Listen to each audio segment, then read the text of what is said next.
Il y a une semaine, ce cachalot de 10 mètres était sauvé par des plongeurs dans la Méditerranée, au large de l'Italie. Le mammifère avait la queue coincée dans un filet de pêche. Beaucoup sont perdus en mer, devenant des pièges mortels pour la faune marine. Pour que cette scène ne se reproduise plus, une entreprise française a mis au point un système qui permet aux pêcheurs de retrouver leur filet. L'expérimentation menée par l'entreprise toulousaine CLS et des scientifiques vise aussi à réduire la pollution plastique des océans.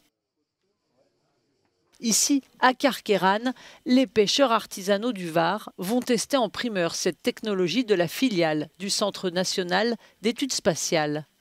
Casiers, palangres et filets seront munis de balises mesurant à peine 10 cm. Chacune d'entre elles contient une puce reliée à l'un des 8 satellites qui, avec 25 autres à l'horizon 2022, couvriront l'ensemble de la Terre.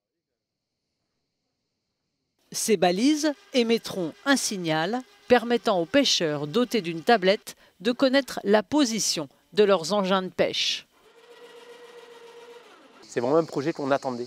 En fait, il va permettre d'éliminer complètement le problème du matériel qui est perdu. C'est jamais un fait exprès du pêcheur. C'est pas le pêcheur qui va prendre des risques, qui va caler son filet n'importe comment et qui va le perdre et qui va dire bon mais c'est pas grave, je le laisse. Ça se passe jamais comme ça.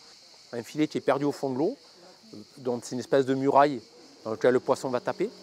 Et malheureusement, il peut continuer à attraper des poissons durant des années et ne sera pas relevé vu qu'il a été perdu. Perdre un filet, c'est perdre 3 000 €.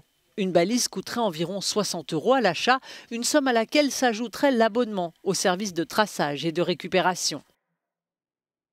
À terme, une réglementation internationale pourrait obliger les pêcheurs à équiper leurs engins de balises afin de lutter contre la pollution marine des filets fantômes.